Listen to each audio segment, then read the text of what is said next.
பான 12ஆம் வகுப்பு மாணவ செல்வங்களே, இன்று நாம் பார்க்கக்கூடிய தலைப்பு 4வது இயலில் இருக்கக்கூடிய செய்யுள் பகுதி இதில் வெற்றி பெற என்ற செய்யுள் பகுதி. அதுவும் யார் எழுதியிருக்கிறார் என்று சொன்னால் கவிஞர், ஓமை கவிஞர் என்றெல்லாம் சொல்லக்கூடிய சுரதா அவர்கள் எழுதியிருக்கின்றார். அதாவது யாப்பிலக்கண அடிப்படையில் மரபு கவிதையை எழுதுவதிலே வல்லவர். எப்படி அந்த மரபு கவிதையை எழுத வேண்டும் என்பதையெல்லாம் சொல்லி கொடுத்துருக்கின்றார்.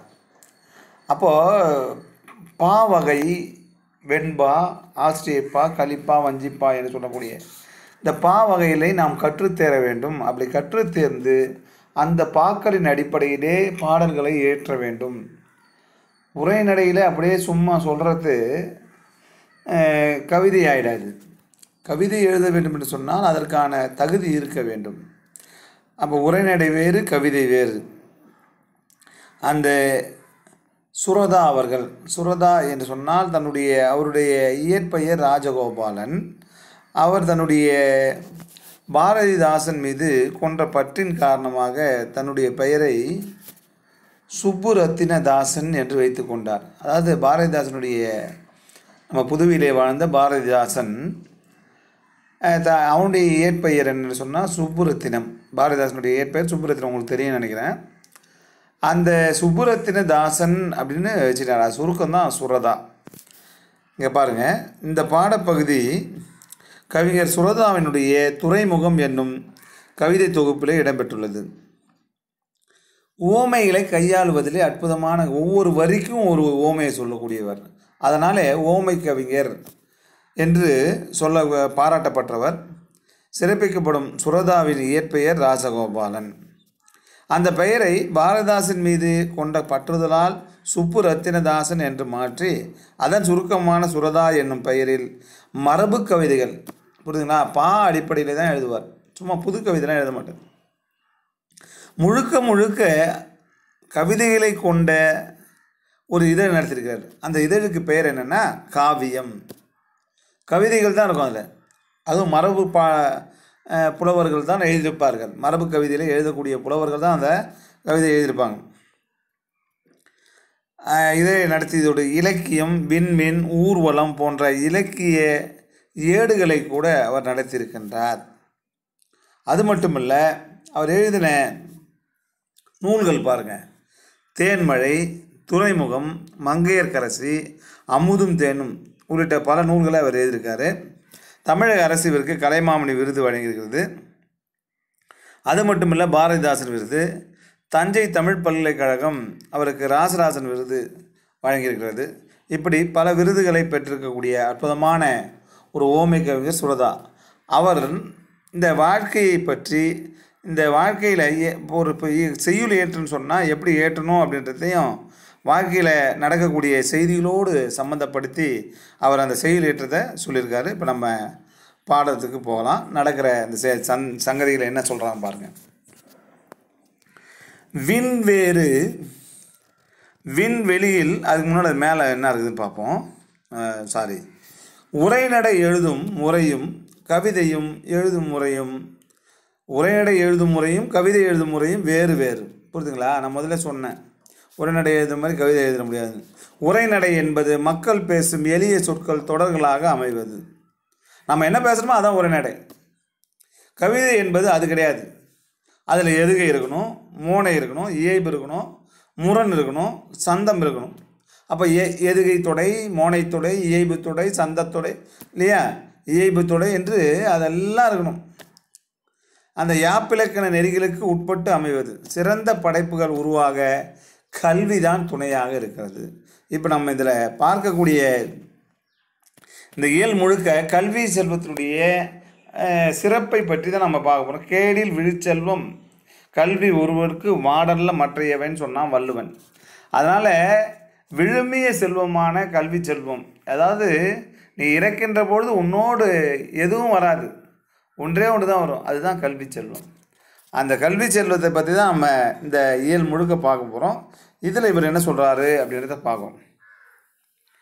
பார்க்கலாமா? விண் வேறு விண்வெளியில் இயங்குகின்ற வெண்மதியும் செங்கதிரும் முகிலும் வேறுன்றான். வானம் வேறு, விண் வேறு. அந்த விண்ணிலே பல அண்டங்கள் இருக்கின்றன, அது யூனிவர்ஸ் என்றும் பல அண்டங்கள் இருக்கின்றன. அந்த விண்வெளியிலே இயங்குகின்ற நிலவு வேறு, அந்த விண்வெளியில் இயங்குதா அது தனியாக இயங்குகிறது. சூரியன் செங்கதிர், அவன் வேறு, கதிரவன் வேறு. அங்கே மேகக்கூட்டங்கள் வருகிறது, அந்த மேகக்கூட்டங்கள் அதனோடு தொடர்புடையவா? இல்லை, முகிலும் வேறு என்றார். அப்போ விண் வேறு, வானம் வேறு, விண்வெளியில் இயங்குகின்ற வெண்மதியும் வேறு, நிலவும் வேறு அப்படின்றார். செங்கதிரும் வேறு, முகிலும் வேறு. விண்ண சொன்னார், அடுத்து மண்ணை சொல்கிறார் பாருங்க. மண் வேறு, மண்ணோடு கலந்திருக்கும் மணல் வேறு. இந்த மண்ணிலே மண் இருக்குது, ஆனால் மண்ணிலே ஒவ்வொன்றும் ஒவ்வொன்றாக இருக்கிறது. மண்ணிலே பல தாதுக்கள் இருக்கின்றன, கனிம வளம் இருக்கிறது. ஒவ்வொரு மண்ணும் ஒவ்வொரு வளத்தை தருகின்றன. ஒன்று கரிசல் மண், ஒன்று வண்டல் மண், இல்லையா, ஒன்று செம்மண், இல்லையா, இப்படி ஒவ்வொன்றும் ஒவ்வொரு நிறத்திலே இருக்கிறது. ஒவ்வொன்றும் ஒவ்வொரு உற்பத்தியை தருகிறது. மணல் வேறு அப்படின்றார். மண்ணோடு கலந்திருக்கும் மணல் வேறு, வெவ்வேறாக இருக்கிறது. பனித்துளியும் மழையும் வேறு. பனி பெய்கின்ற அந்த பனி துளியும் வேறு, மழையும் வேறு. அடுத்து சொல்கிறார் பாருங்க. புண் வேறு, வீரர்களின் விழுப்புண் வேறு. நமக்கு ஏற்படக்கூடிய ஆக்சிடென்ட்லேயோ அல்லது ஏதாவது அடிபட்டோ காயம் ஏற்பட்டதுன்னு சொன்னால், எங்கே விழுந்துட்டேன்னா காயம் ஏற்பட்டா அந்த புண் வேறு. அது உனக்கு உன் மீது பட்ட சாதாரண புண்.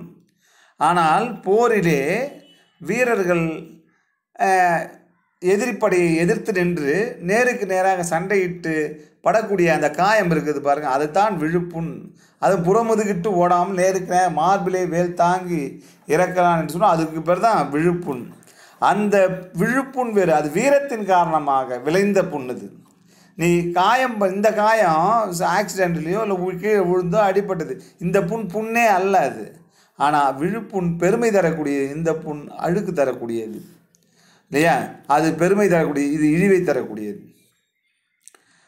புகழ் வேறு, செல்வாக்கு வேறு. புகழ் வேறு, செல்வாக்கு வேறுன்றான். அடுத்து சொல்கிறா பாருங்க. புகழ் பிறரால் புகழப்பட வேண்டியது. மற்றவர்கள் நம்மை பணம் இருக்கிறதே என்று புகழ்வது வேறு. அதான் செல்வாக்கு வேறுன்றார். அப்போ உங்ககிட்ட செல்வம் இருக்கிறது, அந்த செல்வம் இருக்கிறதால உன்னை புகழானா அந்த புகழ் அல்ல. உன்னை எல்லோரும் போற்ற வேண்டும். உன்னிடத்தில் செல்வம் இல்லாவிட்டால் கூட நீ செய்யக்கூடிய நற்செயல்களாலே, நல்ல செயல்களாலே, மற்றவர்களுக்கு உதவக்கூடிய அந்த கருணை உள்ளத்தாலே நீ புகழ் பெறுவாய். இப்போ அன்னை தெரேசா எப்படி புகழ் பெற்றார்? பிறருக்கு எல்லா விதமான பணிவிடைகளையும், தொழுநோயாளிகளை தொடக்கூட அஞ்சிய சமூகத்திலே அந்த நோயாளிகளை தொட்டு அவர்களுக்கு வைத்தியம் பார்த்து அவர்களை அரவணைத்து, ஆசிரமம் அமைத்து அவர்களை அரவணைத்து பாதுகாத்த அந்த அம்மை இந்த உலகத்திற்கே அன்னையானார். அப்போ அவர்களுக்கு கிடைத்த புகழ் அதுதான் புகழ், அதுதான் புகழ். அவங்க செல்வம் வைத்திரவில்லை, பணம் வைத்திரவில்லை. அப்போ செல்வாக்கு வேறு என்று சொல்கிறார். புரியுதுங்களா? பணம் இருக்கிறவனுக்கெல்லாம் புகழ் இருந்தால் அந்த புகழ் அல்ல.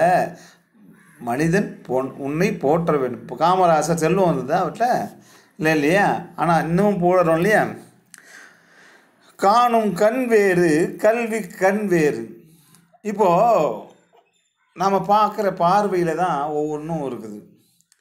படித்தவன் பார்க்கின்ற பார்வைக்கும் படிக்காதவன் பார்க்கிற பார்வைக்கும் வேறுபாடு இருக்கும்.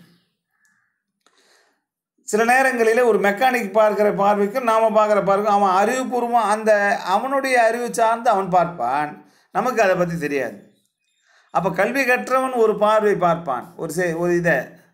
ஆனால் நம்ம அதுதான் சொல்கிறார், கண் வேறு கல்வி கண் வேறுன்னு. சாதாரணமாக பார்க்குறோன்னு சொன்னால் அதனுடைய சுவை விளங்காது. இப்போ கம்பராமாயணத்தினுடைய பாடலை நான் நடத்துகிறேன்னு சொன்னால் அதில் இருக்கக்கூடிய அந்த சுவையை நான் உணர்ந்து அதை கற்று உங்களுக்கு சொல்லுகிறேன், அந்த சுவையோடு உங்களுக்கு சொல்கிறான்னு சொன்னால்.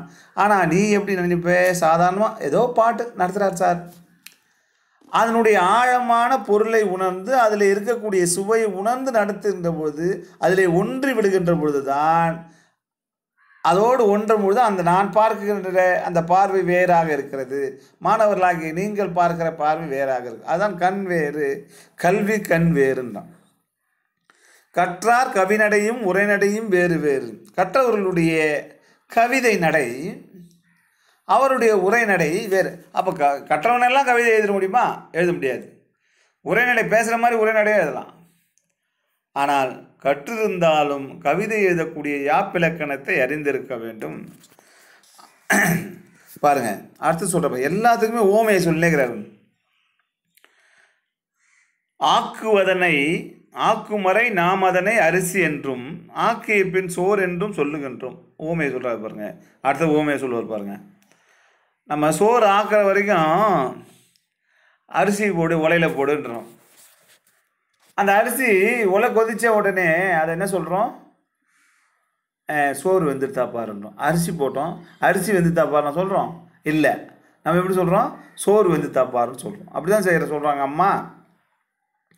ஆக்குமறை நாம் அதனை அரிசி என்றும் ஆக்கிய பின் சோறு என்றும் சொல்லுகின்றோம்.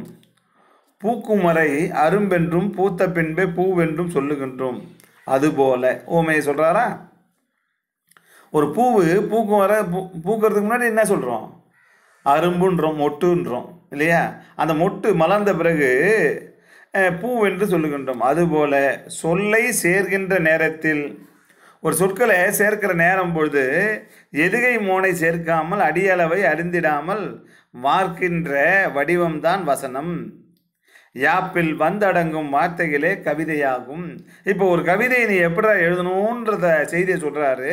பூக்கிற பூக்கிறதுக்கு முன்னாடி அதை மொட்டுன்னு சொல்கிற, அரும்புன்னு சொல்கிற, சோறு ஆக்கிறதுக்கு முன்னாடி அரிசின்னு சொல்கிற, அதை ஆக்கின பிறகு சோறுன்னு சொல்கிற. அதுபோல்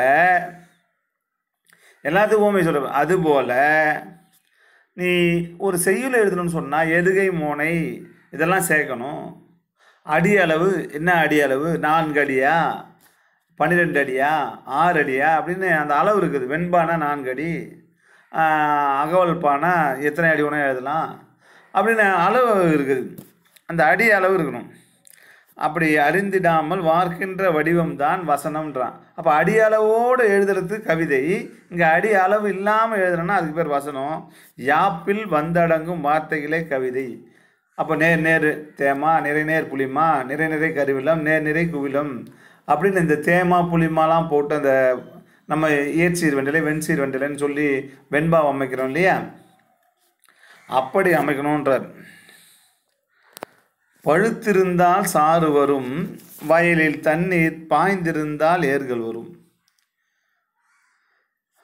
மாங்காய் காயாக இருந்ததுன்னா அது சாறு வருமா? மாங்காய் மாம்பழமான மாம்பழச்சாறு கிடைக்கும் இல்லையா? திராட்சை சாராக கிடைக்கும். காயாக இருக்கும்போது கிடைக்குமா? கிடைக்காது இல்லையா? அதே போல தான் சொல்கிறாரு. தண்ணீர் பாய்ந்து வந்தால், ஓடைகளிலே தண்ணீர் பாய்ந்து வந்தால் அந்த ஓடைகளிலே வயலுக்கு திருப்பி அந்த நீரை பாய்த்தால் அங்கே அதாவது நீரை பாய்த்த பிறகு அதுக்கப்புறம் ஏர்கலப்பை கொண்டு உழலாம். காய்ந்து போன பூமியாக இருந்தால், நீர் பாய்ச்சாமல் இருந்தால் ஏர்கலப்பை கொண்டு உழ முடியுமா? அப்போ மழை பொழிந்தால் நீர் வரும் ஓடைகளிலே. ஓடைகளில் வரக்கூடிய நீரை வயலில் திருப்பி, காய்ந்து போன அந்த வயல்களை திருப்பி அதை மண் என்ன இலகி இருக்கும், அப்போ உழலாம். அதுதான் சொல்கிறாரு. பழுத்திருந்தால் சாறு வரும், வயலில் தண்ணீர் பாய்ந்திருந்தால். ஏன்னா மண் இறுகி இருக்காது, இலகியதாக இருக்கும். அதுபோல் இங்கே எழுத்திருந்தால் அசைகள் வரும். ஈரசை சீர், ஓரசை சீர், மூவசை சீர், 4 அசை சீர் பட்சம், நேர் நேர் தேமா, நிறை நேர் புளிமா அப்படின்னு. அதுதான் சொல்கிறாரு. இங்கே எழுத்து இருந்தால் அசைகள் வரும், 2 சீரின் இடைவெளியில் தலைகள் வரும். நேர் நேர் தேமான்னு சொல்கிறோம், அதுக்கப்புறம் நேர் நேர்னு சொல்கிறோம், அதுக்கு அடுத்து வருது நிறை நேர் அப்படின்னு வருது. அப்போ இதுக்கு 2 நடுவில் அது என்ன தலை வரும்? வெண்சீர் வெண்டலையா, இயற்சீர் வெண்டலையா? அது தலைகள் வரும் அப்படின்னு சொல்கிறார். தலைகள் வரும். மனித தலை கிடையாது, இந்த தலைகள். இயற்சீர் வெண்டலை, வெண்சீர் வெண்டலை அப்படின்னு நம்ம படிச்சுட்டு நேர் ஒன்றிய ஆசிரியத்தலை, நிறை ஒன்றிய ஆசிரியத்தலை, நேரொன்ற ஆசிரியத்தலை, நிறை ஒன்ற ஆசிரியத்தலை, ஒன்றிய வஞ்சித்தலை, ஒன்றாத வஞ்சித்தலை என்று தலைகள் 7 வகைன்னு கலித்தலைன்னு சொல்லி நம்ம படித்தோம் இல்லையா? அந்த தலைகளை சொல்கிறார் அவர். தலைகள் சென்று அழைத்திருந்தால் அடிகள் வரும். அந்த தலைகள் ஒவ்வொன்றுக்கும் அமைந்து அப்புறம் பார்த்தா ஒவ்வொரு அடியாக அமைந்திருக்கும். அடியின் கீழே அடி இருந்தால் தொடைகள் வரும். என்ன எதுகை மோனை எப்படி மானு நேருக்கு நேராக இருந்ததுன்னா மோனை தொடை. பக்கத்து முதல் எழுத்து ஒன்றி வர தொடுப்பது மோனை, இரண்டாம் எழுத்து ஒன்றி வர தொடுப்பது எதுகை. இறுதியில் இருக்கக்கூடிய சீர்களோ அசையோ எழுத்தோ ஒரே மாதிரி வந்துன்னா அதுக்கு ஏபத்தொடை. அதுதான் சொல்கிறாரு, அடி இருந்தால் தொடைகள் வரும், தொடைகள் நன்கு செய்திருந்தால் பாக்கள் வரும், பாட்டு நல்லா அதிகமாக வரும். அப்போ தொடை நயம், எதுகை தொடை, மோனை நயம், அதான் எதுகை மோனை என்று சொல்லக்கூடிய அந்த தொடைகள் அமைந்திருந்தால், இயைபு அமைந்திருந்தால், இவையெல்லாம் சிறப்பாக இருந்ததுன்னா பாட்டு அருமையாக இருக்கும்ன்றான். இவற்றையெல்லாம் தெரிந்து கொண்டு நீ கவிதை எழுத தொடங்கு. நீ நானும் எழுதுறேன்னு சொல்லி எழுதாத. அதுக்கு அடுத்து சொல்கிறாரு பாருங்க, தேமாவும் புளிமாவும் மரத்தில் காய்க்கும். தேமாவும் புளிமாவும் மாங்காவும் தேன் போன்ற மாவும் புளியமாவும் மரத்திலே காய்க்கும்.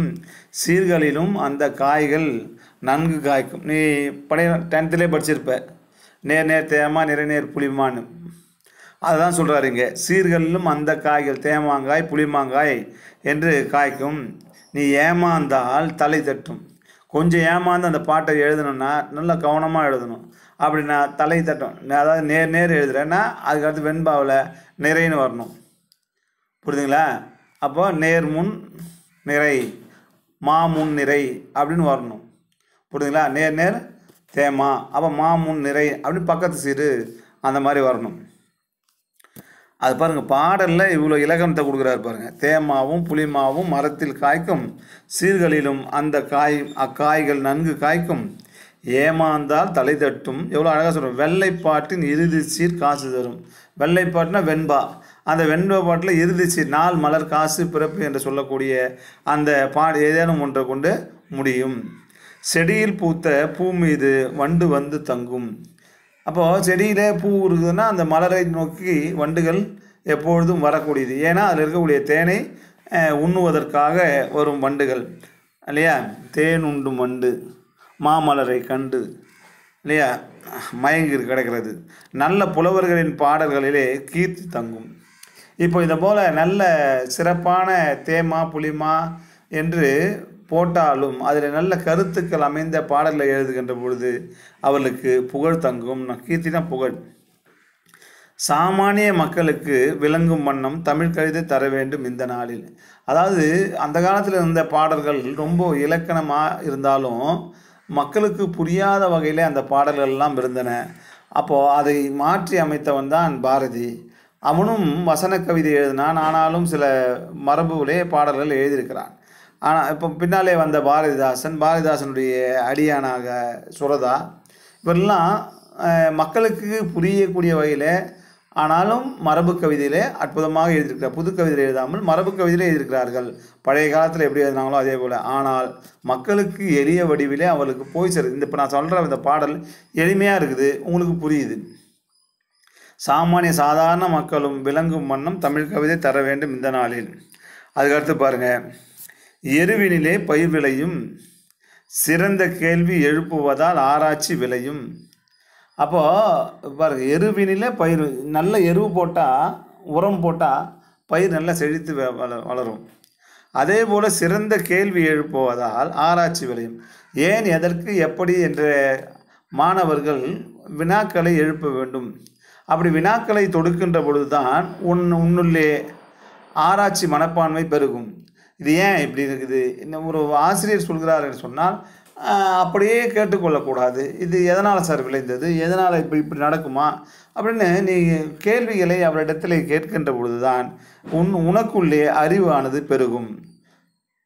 அதுதான் சொல்கிறாரு, அந்தி இரவினில் குளிர் விளையும், நுணுக்கத்தோடே எழுத்து எண்ணி முன்னோர் போல் கற்று வந்தால் அறம் பொருள்கள் உள்ளத்தில் விளையும்ன்றார்.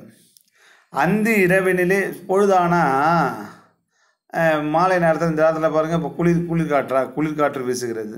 அப்போ இரவினிலே குளிர் வீசுகிறது.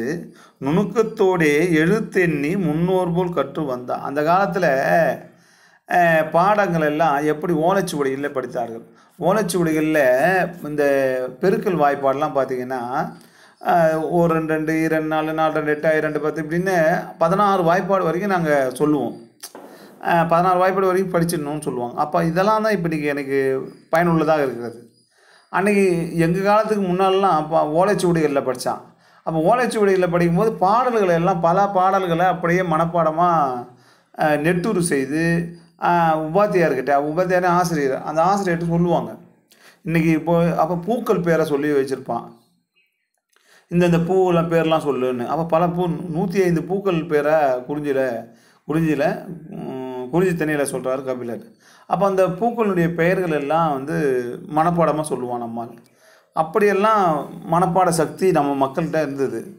மகாபாரதம், கம்பராமாயணம் இதெல்லாம் நிறைய பாடல்கள் அப்படியே மனனமாக சொல்லக்கூடிய ஆற்றல் வாய்ந்தவர்களாக இருந்தாங்க. இதெல்லாம் இந்த காலத்தில் ஒரு சின்ன ஒரு பேராக இருந்தாலே நெடுவினான்னு சொல்கிறோம், அது இல்லாமல் சிறுவினான்றோம். இதெல்லாம் ரொம்ப பெருசாகுது சார், எப்படி சார் எழுதுறது, ரொம்ப கஷ்டமாகுது சார்.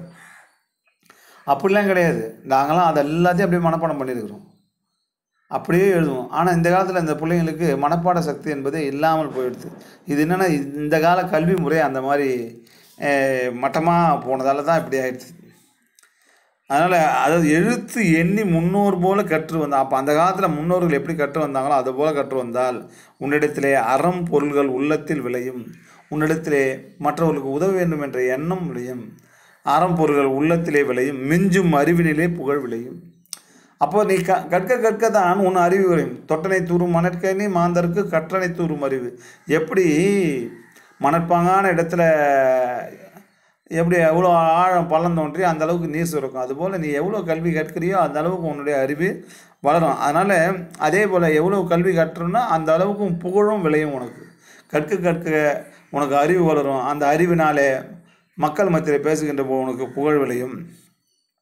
இவற்றையெல்லாம் பெரும்பாலும் அறியாமல் எழுதுவோருக்கு புகழெங்கே சிறப்பெங்கே விளையக்கூடும். இதெல்லாம் அறியாமல் சும்மா நானும் எழுதுகிறேன், எதோ அப்படி கண்டதி கிறுக்கிறேன் அப்படின்னு கிறுக்கிறது தப்பு. அப்போ நல்ல கருத்துக்களை, நல்ல பயனுள்ள கருத்துக்களை, நல்ல சிந்தனையை விதைக்கக்கூடிய செய்திகளை மக்களிடத்தில் கொண்டு போக வேண்டும் சொன்னால் இந்த கவிதைகள் மிக சிறப்பு வாய்ந்தன. அதனால தான் கவிஞர்கள் எல்லாம் இந்த கவிதைகள் ஊடாக மக்களிடையே பேசுகிறார்கள். அந்த கவிதையின் ஊடாக பேசுகின்ற பொழுது அவனுக்கும் புரிகிறது, அவனும் இந்த சமூகமும் திருந்துகிறது. அதனால தான் அந்த சமூகத்தை திருத்த வேண்டும் என்று சொன்னால் கவிஞர்கள் பல்வேறு பாடல்கள் மூலமாக இந்த சமூகத்திற்கு நல்ல கருத்துக்களை தந்திருக்கிறார்கள். கண்ணதாசன், பட்டுக்கோட்டை கல்யாண சுந்தரம், வைரமுத்து போன்ற நல்ல கலைஞர்கள், நல்ல கவிஞர்கள், வாலி, இவங்கெல்லாம் பாருங்கள் தன்னுடைய பாடல்கள் மூலம் இந்த நாட்டை திருத்தியிருக்கின்றார்கள். அப்படிப்பட்டதாக இந்த பாடல் அமைந்திருக்கிறது. அதனால் கல்வி ஒன்று தான் நம்ம வாழ்க்கைக்கு சிறந்த ஒன்று. இந்த பாடல் என் சீர் கழி நெடிலடி ஆசிரியர் விருத்தத்தில் இந்த பாவை அமைந்திருக்கிறது. 8 சீர்களால் ஆன கழி நெடிலடி. 8 சீர்னால் பாருங்கள், எருவினிலே எப்படி இது பாருங்கள், பயிர் விளையும் சிறந்த கேள்வி எழுப்புவதால் ஆராய்ச்சி விளையும் அந்தின்றான். இப்போ மேலே 4 சீரு, கீழே 4 சீரு, எழுப்புவதால் ஆராய்ச்சி விளையும் அந்தின்னு. எருவினிலே பயிர் விளையும் சிறந்த கேள்வி, மேலே 4 கீழே 4, மொத்தம் 8. என் சீர் கழி நெடிலடி. கழி நெடிலடினா நீண்ட நெடிய அடியாக இருப்பதால் இதுக்கு பேர் என் சீர் கழி நெடிலடி ஆசிரிய விருத்தம். அடுத்தது பார்த்திங்கன்னா அடுத்த பாட்டுக்கு இப்போ இதோட இந்த பாடல் முடிச்சிருச்சு. அடுத்தது நம்ம கவிதை பேழையில் இடையீடு என்று சொல்லக்கூடிய பகுதி. இதனுடைய ஆசிரியர் யாருன்னா சி மணி. அவர் என்ன எழுதியிருக்காருன்னு பார்க்கலாம். இடையீடு கவிதை சி மணியின் இதுவரை என்ற தொகுப்பிலே இடம்பெற்றுள்ளது. இந்த கவிதை குறியீடுகளை கொண்டு அமைந்தது, அதனால் பன்முக பொருள் கொண்டது. இந்த குறியீட்டு கவிதைன்னா எதை ஒன்றா சொல்லும்பா, அவருக்கு அந்த கவிஞன் என்ன சொல்ல வரான்றது நமக்கு தெரியாது. ஆனாலும் சில செய்திகளை நம்ம அந்த குறிப்பால் உணர்ந்து கொள்ளலாம். இந்த கவிதை கவிஞரின் கவிதை சார்ந்த எண்ணம், அதனை வெளிப்படுத்தும் வண்ணம், எழுதப்பட்ட கவிதையை உள்வாங்கும் வாசகனின் மனநிலை போன்றவற்றை குறியீடாக குறிப்பிடுகின்றது. அதாவது அந்த கவிஞருடைய கவிதை சார்ந்த எண்ணம், அவருடைய எண்ணம் என்னன்றது நம்ம யோசிக்கணும். அதனை வெளிப்படுத்தக்கூடிய வண்ணம் எழுதப்பட்ட கவிதையை உள்வாங்கும் நம்முடைய வாசகனுடைய மனநிலை போன்றவற்றை குறியீடாக குறிப்பிடுகிறது. 1959 ஆண்டு முதல் எழுத்து என்ற நோட் பண்ணிக்கோ, எழுத்து என்ற இதழிலே இவரின் கவிதைகள் தொடர்ந்து வெளிவந்தன. இவர் நடை என்னும் சிற்றிதழையும் நடத்தியவர்.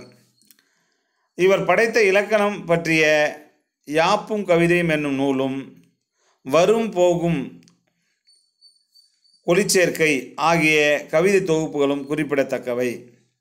ஆங்கில பேராசிரியரான இவர் தாவோ தே ஜிங் எனும் சீன மெய்யியல் நூலை தமிழிலே மொழிபெயர்த்துள்ளார். இவர் புது கவிதையிலே அங்கதத்தை மிகுதியாக பயன்படுத்தியவர். அதாவது தாவோ தே ஜிங் என்று சொல்லக்கூடிய ஒரு சீன நாட்டு தத்துவ பேரறிஞர். இவர் கன்ஃபூசியஸுக்கு அடுத்து வந்தவர். அதாவது இவர் ஒரு கொள்கையை கடைபிடித்தவர். இருக்கும், இருக்காது, வரும், வராது, இந்த மாதிரி சொல்கிறோம் இல்லையா, அந்த மாதிரியான கொள்கையில் இவங்க பேசுகிறவங்க. இருத்தலின் வெறுமையை சிரிப்பும் கசமாக சொல்பவர். தன்னுடைய புது கவிதையிலே இவர் அப்படி சொல்லியிருக்கிறாரு. விளக்கு விருது, தஞ்சை தமிழ் பல்கலைக்கழக விருது, ஆசான் கவிதை விருது, கவிஞர் சிற்பி விருது ஆகிய விருதுகளை பெற்றுள்ளார். வே மாலி செல்வம் என்ற புனைப்பெயர்களில் இவர் எழுதியிருக்கிறாரு. இவரை பற்றி நம்ம இப்போ பார்க்கலாம். இவர் என்ன சொல்ல வராருன்றது நான் சொன்னேன் இல்லையா, ஒரு வடிவேல் காமெடியில் கூட சொல்லுவான் இல்லையா, வரும் ஆனால் வராது அப்படின்னு சொல்லுவாங்க இல்லையா. அதுபோல் இது இந்த பாடலே பாருங்களேன், நல்லா அருமையாக இருக்கும். தேடலை விரிவாக்குவது கல்வி, சாதிக்கும் திறனையும் சறுக்கல்களில் நம்பிக்கையாய் நமக்கு துணையாய் நின்று காக்கும் அறிவையும் வழங்க வல்லது கல்வி ஒன்றே. கற்பிப்பதும் கற்பதும் ஒருங்கிணைந்த கற்றலில் வெற்றியை தரும். கொடுக்கின்ற மனதின் செய்திகளை வாங்குகின்ற மனம் அப்படியே ஏற்பதில்லை. கற்பித்தல் கற்றல் இரண்டுக்கும் இடையே இடையீடுகள் நேர்வதும் உண்டு. இப்போ ஆசிரியர் சொல்லுகிறார் என்று சொன்னால் ஆசிரியர் சொல்வதெல்லாம் உண்மையாகி விடுமா? அதை நீ அலசி ஆராய்ந்து பார்க்க வேண்டாமா? அப்போ உன் மனசு என்ன செய்து கற்பிக்கிறார் ஆசிரியர், அதை அப்படியே முழுமையாக கற்றுக்கொள்கிறாயானா இரண்டுக்கும் இடையிலே உன்னுடைய மனம் அலைபாகிறது. அதுதான் இடையீடு என்றான். அப்படி எதிர்பாராத நல்ல விளைவுகளும் கிடைப்பது உண்டு என்றான். இப்போ பாருங்கள், இந்த பாடலில் ஒன்றுக்கு ஒன்று முரணாகவே சொல்லி கொண்டிருக்கிறார். சொல்ல விரும்பிய போதெல்லாம் சொல்லில் வருவதில்லை, சொல்ல விரும்பியதெல்லாம் சொல்லில் வருவதில்லை. எத்தனையோ மாற்றங்கள், குறிதவறிய ஏமாற்றங்கள், மனம் புழுங்க பல உண்டு. இப்போ நான் ஒரு செய்தியை உங்களுக்கு சொல்லணும்னு வரேன்னு வச்சுங்களேன், எல்லாத்தையும் சொல்லிடணும் அப்படின்னு நினைக்கிறேன். ஆனால் சொல்லிகிட்டே இருக்கிறேன், அது மறந்து போகுது அல்லது விடுபட்டு போகுது. அதில் சொல்ல வேண்டிய செய்தியில் சொல்லாமல் விட்டுடுறேன். அதான் சொல்ல விரும்பியதெல்லாம் சொல்லிலே வருவதில்லை. மனம் நினைக்கும் சொல்லணும்னு, ஆனால் சொல்ல முடியாது. எத்தனையோ மாற்றங்கள், குறிதவறிய ஏமாற்றம், மனம் புழுங்க பலம் உண்டு. வாழ்க்கையில் மனிதனுக்கு, ஒவ்வொரு மனிதனுக்கும் எத்தனையோ மாற்றங்கள், ஏமாற்றங்கள் நிறைய. உங்கள் அப்பா அம்மாவை கேட்டிங்கன்னா தெரியும், அவர் எவ்வளவு ஏமாற்றங்கள் அவர்கள் அனுபவித்திருப்பார்கள். அனுபவம் தான் வாழ்க்கைக்கான பாடம். அனுபவிக்கத்தான் அந்த அவனுடைய வழி தெரியும். ஒவ்வொருவனும் அடிபட்டு தான் மேலே வருகிறான். அவனுடைய மனப்புழுக்கம் அவ்வளோ உண்டு. அதுதான் மனம் புழுங்க பல உண்டு. நினைத்து பார்ப்பான். படுத்தானா, மல்லாந்து படுத்தானா எவ்வளவு பேர் நம்ம ஏமாற்றிருக்கிறான். இவ்வளவு பேர் ஏமாற்றலாம். இந்நேரம் நம்ம வாழ்க்கையில் எவ்வளோ உயர்வாக போயிருக்கலாமே. அப்போது வாழ்க்கையில் அடிப்படை தான் இவர் இன்னார் இவரெல்லாம் இப்படிப்பட்டவர்கள் என்பதை அறிந்து கொள்கிறார்கள் மனிதர்கள். அப்போ வாழ்க்கை முழுக்க ஏமாற்றங்களும் மாற்றங்களும் நிறைய இருக்கின்றன. ஏமாற்றம் இருந்தால் மாற்றம் கண்டிப்பாக வரும். வாழ்க்கையில் முன்னேறுவான். அதைத்தான் நீங்கள் சொல்கிறாரு பாருங்க. இதில் எல்லாமே முரண்பாடாக சொல்கிறாரு. குதிரை வரைய குதிரையே வராது. குதிரை ஒரு ஓவியன் குதிரை வரலான்னு வரையலான்னு போனால் நம்ம நினைக்கிறோம், ஆனால் அது வரல. சில நேரத்தில் கழுதையும் வரும். அது பார்த்தா என்னடா வரைஞ்சிக்கிற, குதிரையை வரைஞ்சிக்கிற, கழுதை மாதிரி இருக்குது அப்படின்னு சொல்லுவான் இல்லையா. அதனால் கழுதையும் வரலாம். ஒருவேளை குதிரை மாதிரி இருக்கும், கழுதை மாதிரி இருக்கும், ரெண்டும் வரலாம். நம்முடைய மனம் தான் அப்படி இருக்கும். எலிக்கு பொறி வைத்தால் விரலும் விழுவதுண்டு, நீர் தேடி அலையும் பொழுது இளநீரும் கிடைக்கும். இப்போது எலி பொறி இருக்குது இல்லையா, எலி பிடிக்கிறதுக்காக பொறின்னா அந்த ஒரு மரக்கட்டையில் வச்சுருப்போம் இல்லையா, டொம்முன்னு அடிக்குமே. அதில் சில நேரத்தில் கம்பியை முன்னெல்லாம் பார்த்தீங்கன்னா பெரிய வளைய மாதிரி ஒரு கம்பி இருக்கும் வெயிட்டாக, அதை தூக்கி ஒரு கம்பியில் மாட்டி வைப்பாங்க. அதில் என்ன ஒரு தேங்காய், அந்த இது இப்போ இருக்கிறதுலாம் சாதாரணமாக இருக்கிறது எலி பிடிக்கிறது.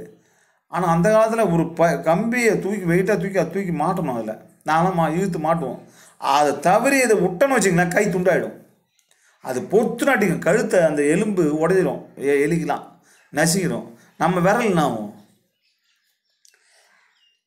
அதனால் அதான் சொல்கிறான் அவன், அந்த எலிக்கு பொறி வைத்தால் சில நேரத்தில் விரலும் விழுவுதுன்னா விரலை விட்டுடுவோம். நம்ம ஏமாந்தோம்னா நம்ம விரல் போயிடும். நம்ம எலிக்கு தான் நினச்சி வைக்கிறோம், நம்ம கை மாட்டுமான்னு நினைக்க மாட்டோம். ஏமாந்தாலும் நம்ம கை போயிடும். அதனால் சில நேரத்தில் நம்ம தண்ணிக்காக அலைவோம், எங்கேயாவது தண்ணி ஓடு ஒரு சொட்டு தண்ணியாக கிடைக்காதான்னு, அந்த இடத்துல இளநீர் ஒருத்தவங்க தந்து கொடுப்பான்.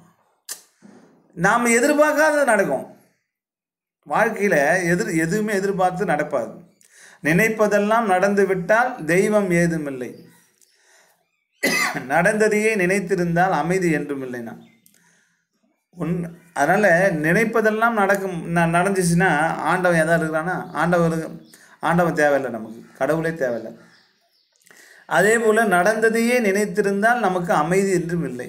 அதை அது இப்போ கூட நான் சொன்ன வாதியார்ட்ட சொல்லிட்டு வந்தேன், ஏன்பா அந்த அவங்க சொன்னாங்கன்றது அதையே போட்டு மன உளைச்சல் கொண்டுக்கிற, அதை விட்டு தள்ளணும். அதையே அவன் சொல்லிட்டாலேன்னு அது யாரையுமே யாராவது நம்மளை திட்டாங்கன்னா அதை அவன் அதுக்கு தெரிஞ்ச அறிவு அவ்வளோதான். நம்ம திட்டுற அளவுக்கு அவங்க அறிவு தான் சரி, நாம் ஒன்றும் தவறு செய்யலை. நம்மை பற்றி குற்றம் சொல்கிறான்னா, உன்னை பற்றி குற்றம் சொல்கிறாங்கன்னு சொன்னால் அவனுக்கு அறிவு இல்லைன்னு அர்த்தம். நீ நல்லவன், புரியுதா? நாம் ஒழுங்காகத்தான் நடக்கிறோம், அப்போ அவனுக்கு தகுதி இல்லைன்னு நினச்சிக்கிறேன், அவ்வளோதான். அதனால் உனக்கு அதையே நினச்சிட்டுன்னா உனக்கு அமைதி இருக்காது. பாருங்க, என்றோ ஒரு முறை வானுக்கு விளக்கடிக்கும் வால் மீனாக சொல்ல வந்தது, சொல்லில் வந்தாலும் கேட்பதில் சிக்கல். அதாவது வால் நட்சத்திரம்னு ஒரு நட்சத்திரம் இருக்கும், ஒரு 60 ஆண்டுகளுக்கு ஒரு முறை வரும். இந்த ஹாலி வால் நட்சத்திரம் ஒரு 60 ஆண்டுகளுக்கு முன்னால் ஒரு தடவை வந்தது. அப்போ அந்த வால் நட்சத்திரம் 60 ஆண்டுகளுக்கு ஒரு முறை வர்றது, அது வரும். நான் சிறு வயதில் பார்த்தேன். அது வந்ததுன்னா வானத்தையே வெளிச்சமாக்கியிருக்கும். அதனால சொல்கிறேன், என்றோ ஒரு முறை வானுக்கு விளக்கடிக்கும், வெளிச்சத்தை அடிக்கக்கூடிய அந்த வால் நட்சத்திரம் சொல்ல இல்லையா, வால்மீனாக சொல்ல வந்தது, சொல்லில் வந்தாலும் கேட்பதில் சிக்கல். அந்த வால்மீனை போல, அந்த விண்மீனை போல சில நேரத்தில் எனக்கு சொல்லணும்னு ஆசை வருது, நிறைய செய்தி மனசில் தோணுது, ஆனால் கேட்கறதுக்கு தான் ஆள் இல்லை. நம்ம மனசில் இருக்கிறதெல்லாத்தையும் சொல்லிட முடியுமா? சொல்கிறோம் அப்படின்னா கூட எவன் கேட்பான்? கேட்கறதுக்கு ஆள் கிடையாது, கேட்பதில்லை, சிக்கல் இருக்கிறது. கனியின் இனிமை கனியில் மட்டுமில்லை. ஐயோ, மாம்பழம் அவ்வளோ டேஸ்ட்டாக இருக்குதுப்பா, அருமையாக இருக்குதுப்பா, இனிமையான மாம்பழம், மல்கோவா மாம்பழம்ன்றான், அவ்வளோ அற்புதம், சேலத்து மாம்பழம்ன்றான், அவ்வளோ இனிமையான மாம்பழம். பசி இருக்கிறவனுக்கு ருசி அறியும், பசி இல்லாதவனுக்கு அந்த பழத்தை கொடுத்தோம்னா அந்த பழத்தினுடைய தன்மை, அந்த ருசி அவனுக்கு தெரியுமா? அதுதான் இல்லைன்னு தெரியாதுன்றான். சுவைப்போன் பசியை சுவை முடிச்சை சார்ந்ததுன்றான். இப்போ என்ன சொல்கிறான் பாரு, இனிமே கனியில் மட்டுமில்லை, சுவைப்போன் பசியை சுவை முடிச்சை இப்போ சார்ந்ததுன்றான். அவன் சுவைக்கிறான், சாப்பிட்றான் பாருங்க. அவன் பசியோடு இருந்தால் அது அவனுக்கு சுவையாக இருக்கும். பசி இல்லாதவனுக்கு, பணக்காரனுக்கு அது கூட இதெல்லாம் இதை வேறு தின்னுக்கிற அலட்சியமாக போவான். ஆனால் அது ஏழை விட்டு பிள்ளை, அந்த சின்ன மாம்பழம் கூட கிடைக்காத பிள்ளை, அது எவ்வளோ ருசியாக இருக்கு, விட்டு கொட்டை நக்கி சாப்பிடுவான். ஆனால் அதையே அந்த பிள்ளை, பணக்கார விட்டு பிள்ளை, அதை அப்படின்னு தூக்கி போடும். எண்ணம், வெளியீடு, கேட்டல், இம்மூன்றும் எப்பொழுதும் ஒன்றல்ல. உன்னுடைய எண்ணம் வேறு, நீ வெளியிடக்கூடிய செய்தி வேறாக இருக்கும். அதுபோல் பிறரிடத்திலிருந்து கேட்கக்கூடிய செய்திகள் வேறாக இருக்கும். இந்த மூன்றும் ஒவ்வொன்றும் வெவ்வேறு திசையிலே பயணிப்பன. மூன்றும் ஒரே நேரத்தில் பயணித்தால் மனிதனாக இருக்க மாட்டான். அப்போது எண்ணம் வேறாக இருக்கும், செயல் வேறாக இருக்கும், வெளியே கேட்கக்கூடிய தன்மை வேறாக இருக்கும். இந்த மூன்றும் எப்பொழுதும் ஒன்றல்ல, ஒன்றென்றால் மூன்றான காலம் போல் ஒன்றுன்றான்.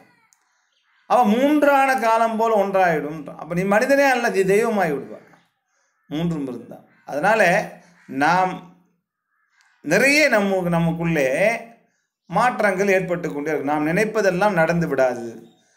அதுக்காக அதையே நினச்சிட்டு நீ அழுதுன்னு உட்காந்துருக்காத. வாழ்க்கை வாழ்வதற்கானது. அந்த வாழ்க்கை பாடத்தை கற்றுக்கொண்டால் வாழ்க்கை இன்பமாக இருக்கும். நண்பர்களே, இதோடு இந்த பாடம் முடிந்தது.